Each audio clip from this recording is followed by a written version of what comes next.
ஏக இறைவனின் சாந்தியும் சமாதானமும் உங்கள் மீதும் என் மீதும் நிலவட்டுமாக. அந்த குரான் கிளாஸ் 5வது வகுப்பில் நம்ம இருக்கோம். இதுக்கு முன்னாடி இந்த 4வது வகுப்பில் வந்து ஒரு 3 பாயிண்ட் வந்து நம்ம பார்த்தோம். அது என்ன அப்படின்னா, அந்த குரானுக்கு முன்னாடி நம்ம எதுவுமே கிடையாது, நம்ம வந்து அது முன்னாடி ஒன்றுமே இல்லைங்கிற அளவுக்கு வந்து நம்ம பணிஞ்சு போகிறது தான் பாயிண்ட்டு. 2வது என்ன அப்படின்னா, அந்த முன்முடிவே இல்லாமல் அந்த குரானுக்குள்ளே நம்ம நுழைஞ்சிடுறது. இப்போ வந்து அதுக்கு மாற்று கருத்து சொல்கிறதோ, ஆட்சேபனை சொல்கிறதோ, இல்லைனா நம்ம கருத்தோடு அதை ஒப்பிட்டு பார்க்குறதோ எதுவுமே கூடாது. குரான் சொன்னால் கரெக்டாக இருக்கும் அப்படின்னு சொல்லிட்டு நம்ம நுழைஞ்சிடுறது. 3வது என்னென்னா, அதை கற்றலோடு நிறுத்திடாமல் அதை செயல்படுத்துறது. நம்ம குரானை வந்து வாழ்வியலாக செயல்படுத்தி காட்டுறது தான் 3வது.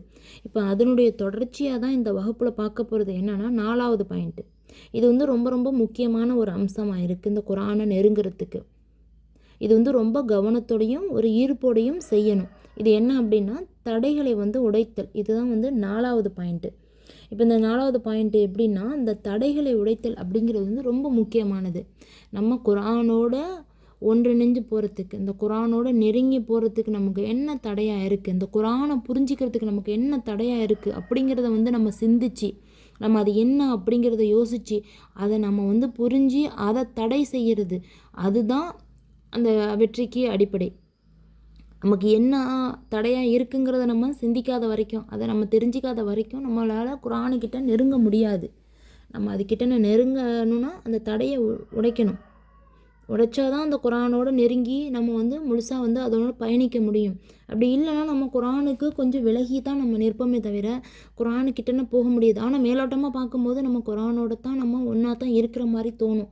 நம்ம குரான் கூட தான் நம்ம பயணிக்கிறோம், நம்ம குரானோட ஒன்றா தான் இருக்கும் அப்படிங்கிற ஒரு மனநிலை, அப்படி ஒரு மாய தோற்றம் தோணும். ஆனால் நமக்குள்ளே ஒரு தடை இருக்குது. இந்த குரானோட முழுசாக நம்ம ஒன்றிணைஞ்சு அது கூட நம்மளால் என்ன போக முடியலை, ஏன் நம்மளால் ஒன்றா அந்த குரானை வந்து வாழ்வியலை நம்மளால் ஏற்றுக்க முடியலை, நம்மளால் செயல்படுத்த முடியல. அப்போ நமக்கு என்ன தடையாக இருக்குது, நம்ம எது நம்மளை வந்து தடுக்குது அப்படிங்கிற விஷயத்தை வந்து நம்ம தெரிஞ்சிக்காத வரைக்கும் நம்ம அதோட நுழைய முடியாது.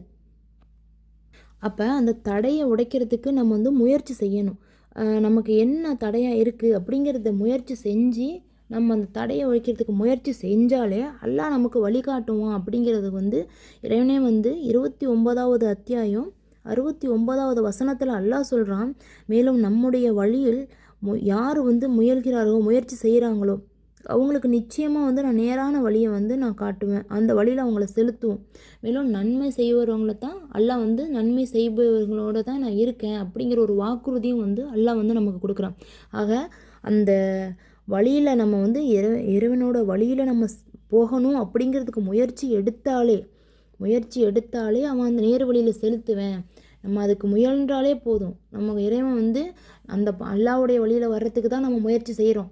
அதுக்காக தான் நம்ம பார்க்குறோம் நம்ம என்ன இருக்குது அப்படின்னு சொல்லிட்டு அந்த தடையெல்லாம் உடைச்சிட்டு நம்ம இறைவன் பக்கம் போகணும், இந்த குரானுடைய பக்கம் போகணும் அப்படின்னு சொல்லிட்டு நம்ம முயற்சி செஞ்சாலே இறைவன் நமக்கு நேர் வழியில் தான் நம்மளை வந்து செலுத்தக்கூடியவனாக இருக்கான் அப்படிங்கிற ஒரு வாக்குறுதியை வந்து நம்முடைய ரப்பு வந்து நமக்கு வந்து வாக்குறுதியாக வந்து அவன் கொடுக்குறான்.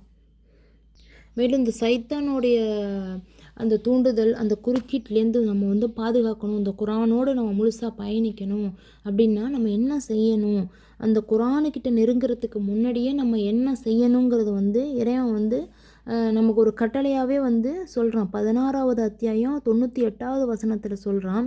மேலும் நபியை நீர் குரானை ஓதுவிராயின் முன்னதாக விரட்டப்பட்ட ஷைத்தானின் விட்டும் அல்லாஹ்விடம் காவல் தேடி கொள்வீராக அப்படிங்கிற ஒரு கட்டளையும் வந்து அல்லாஹ் வந்து நமக்கு வந்து சொல்கிறான்.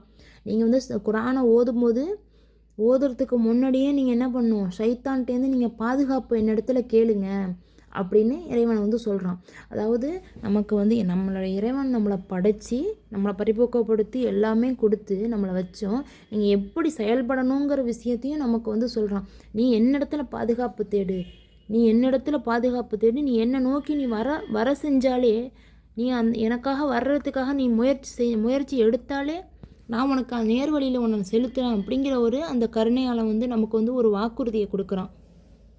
நம்மளை படைச்சி நம்மளை இதோடு விட்டுறாமல் நமக்கு வந்து வழியையும் இறைவன் வந்து காட்டி கொடுக்குறான். இப்படி செய், இதெல்லாம் தப்பான வழி, இதெல்லாம் நேரான வழி, நீ இப்படிலாம் செஞ்சு என்னிடத்துல வந்து உனக்கு என்னென்ன இது இருக்கோ, நீ எந்தெந்த விஷயத்தில் நீ பாதுகாப்பு தேடணுமோ, உனக்கு ஒரு மன இச்சையாக இருந்தாலும் சரி, உனக்கு வந்து தீய எண்ணங்கள் சூழ்ச்சி எது வந்தாலுமே, நீ சைத்தானுடைய குறுக்கீடு உன்னிடத்துல வந்தால் என்னிடத்துல நீ பாதுகாப்பு தேடிவா, நான் உனக்கு பதிலளிக்கிறேன்.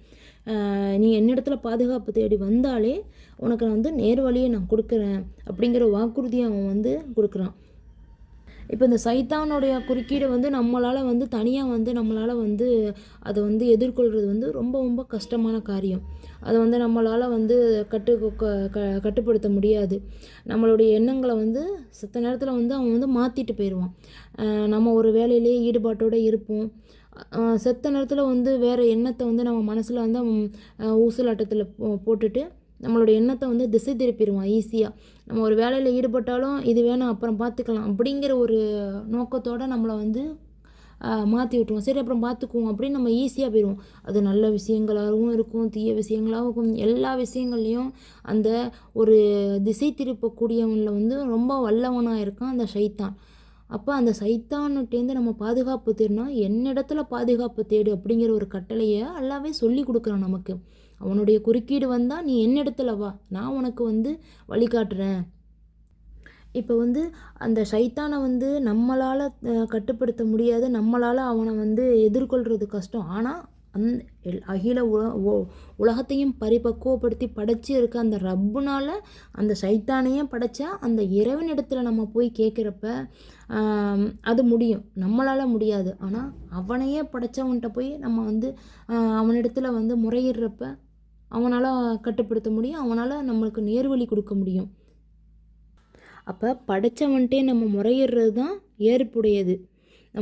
நம்ம தனியாக கடந்து நம்ம என்ன திசை மாறினாலும் என்ன பண்ணாலும் இறைவனுடைய நாட்டம் இல்லாமல் நம்மளால் எதுவுமே செய்ய இயலாது. அப்போ படைச்சவன்கிட்டே நம்ம வந்து முறையிடணும். அல்லாஹ் எனக்கு பாதுகாப்பு கொடு, என்னுடைய மனசுக்கும் சரி, எந்த செயலாக இருந்தாலும் சரி, செயலாக இருந்தாலும் சரி, மனதால் என்னன்னாலும் சரி, எல்லாத்துக்குமே வந்து இறைவனிடத்தில் வந்து நம்ம வந்து ஒப்படைச்சிடணும். இறைவா எனக்கு நேர்வழி கொடு, என்னுடைய எண்ணங்களை வந்து மாற்று, எனக்கு வந்து தப்பாக தோணுது, எனக்கு தப்பான சிந்தனை வருது அப்படின்னு என்ன சிந்தனைகளாக இருந்தாலும் செயலாக இருந்தாலும் எல்லாத்தையுமே படைச்ச ரப்பிடத்தில் நம்ம வந்து ஒப்படைச்சிடணும். அவனிடத்தில் வந்து நம்ம வந்து மன்றாடி கேட்கணும். ஆக நம்ம வந்து இந்த அவுதுபில்லாஹி அந்த வார்த்தையை வந்து நம்ம வெறும் ஒரு வார்த்தையாக மட்டும் சொல்லிடாமல் உளப்பூர்வமாக இறைவனிடத்தில் கேட்கணும். நம்ம எவ்வளவுக்கு எவ்வளவு மனம் உருகி ஒரு கவனமாக அது ஒரு சைத்தான்ட்டேந்து நான் உன்னிடத்தில் பாதுகாப்பு தேடுறேன் அப்படிங்கிற ஒரு முக்கியமான ஒரு துவாவாக, அது ஒரு வார்த்தை இல்லை, அந்த இறைவனிடத்தில் நம்ம ஒரு பாதுகாப்பு தேடுற ஒரு முக்கியமான ஒரு விஷயம் அப்படிங்கிற ஒரு விஷயத்தை நம்ம கேட்குறோம் அப்படிங்கிற அதோட முக்கியத்துவத்தை நம்ம உணர்ந்து இறைவனிடத்தில் கேட்குற துவாக்கள் மட்டும்தான் அவன் ஏற்றுக்கொள்ளக்கூடியவனாக இருக்கிறான். இறைவனே சொல்கிறான், நான் அழைப்பவரின் பிரார்த்தனைக்கு பதிலளிக்கக்கூடியவனாக இருக்கிறான் அப்படின்னு அல்லாவே சொல்கிறான். நபிசல்லா அவர்கள் சொல்கிறாங்க, மேம்போக்கா பொடுபோக்கா அந்த கேட்குற துவாக்கள் வந்து இறைவனிடத்தில் வந்து ஏற்றுக்கொள்ளப்பட மாட்டாது. மாறாக அவங்க வந்து மனமுருகி உள்ளத்துலேருந்து அவங்களுக்கு வேணும், எனக்கு இது வேணும் அப்படின்னு இறைவனிடத்தில் எவ்வளோ ஒரு முக்கியத்துவம் அதை கருதி கேட்குறாங்களோ அந்த துவாக்கள் மட்டும்தான் இறைவனிடத்தில் அது வந்து ஏற்றுக்கொள்ளப்படும். நிறைய துவாக்கள் நபிமார்களோட துவாக்கள் ஏற்றுக்கொள்ளப்பட்ட குரான் வசனங்களை வந்து நம்ம பார்க்குறோம். ஜக்கரியா அவர்களுக்கு குழந்தை செல்வம், யூனுஸ் நபி மீன் வயிற்றில் போன பிறகு அவங்க கேட்ட துவா, ஐயூப் நபி உடம்புல ஏற்பட்ட அந்த நோயின் காரணத்தை ஏற்ற துவா, எல்லாமே வந்து இறைவன் வந்து மனமுருகி அவங்களெலாம் கேட்ட துவா. அதெல்லாம் அவங்களெல்லாம் வந்து அடி மனசுலேருந்து ரொம்ப இறைவனை நீ தான் எனக்கு உதவி செய்யணும் அப்படிங்கிற ஒரு மனமுருகி அவங்க மனதளவில் வந்து உண்மையாக அவங்க வந்து அதோட முக்கியத்துவத்தை கருதி இறைவன் தான் அதுக்கு உதவி செய்யணும் அப்படிங்கிற ஒரு நிலையில் அவங்க இறைவனிடத்தில் அவங்க கேட்டதால் அந்த துவா வந்து உண்மையாக மேம்போக்காக இல்லாமல் இருந்ததுனால அவங்களுடைய துவாக்கள் எல்லாத்தையுமே அல்லாஹ் வந்து அங்கீகரிச்சுக்கிட்டான். அது நபிமார்களுக்கு மட்டும் இல்லை, நமக்குமே எல்லா மனிதர்களுக்குமே வந்து இறைவனிடத்தில் நம்ம எவ்வளவுக்கு எவ்வளவு அவனிடத்தில் வந்து உறுதியாகவும் உண்மையாகவும் மனம் உருகி நம்ம கேட்குறோமோ இறைவன் நம்மளுடைய துவாக்களை கண்டிப்பாக வந்து அவன் அங்கீகரித்து கொள்ளுவான். அதே போல தான் இந்த அவுது பில்லாஹி அந்த ஷைத்தான்ட்டேருந்து நம்ம கேட்குற அந்த துவா வந்து ஒரு சாதாரண வார்த்தை இல்லை, அது வந்து ரொம்ப ரொம்ப முக்கியமானது. எல்லா பிரச்சனைக்குமே, எல்லா மன ஊசலாட்டத்துக்கு, எல்லா ஒரு குழப்பங்கள், எல்லா பிரச்சனைக்குமே வந்து அடித்தளமாக வந்து குழப்பத்தை ஏற்படுத்தக்கூடியவனே அந்த ஷைத்தான் தான். அந்த ஷைத்தான்ட்டேருந்து நம்ம வந்து பாதுகாப்பு தேடணும்.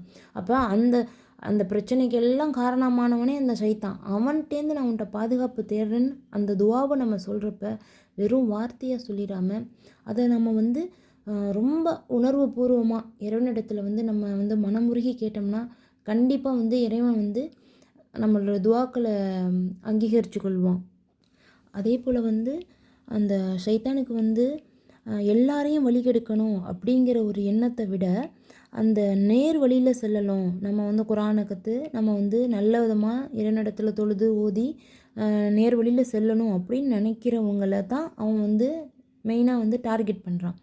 இப்போ வந்து ஆடம்பரமாகவும் ஒரு சொகுசு வாழ்க்கையிலும் ஒரு அலட்சியமாகவும் இந்த உலகத்து வாழ்க்கையே வந்து ரொம்ப முக்கியத்துவம் கொடுத்து ஒரு ஆடம்பரமாக ஒரு அலங்காரமாக வாழக்கூடியவங்களுக்கு வந்து அவங்கள வழிகெடுக்கிறது வந்து சைத்தானுக்கு வந்து ஒரு பெரிய வேலை கிடையாது.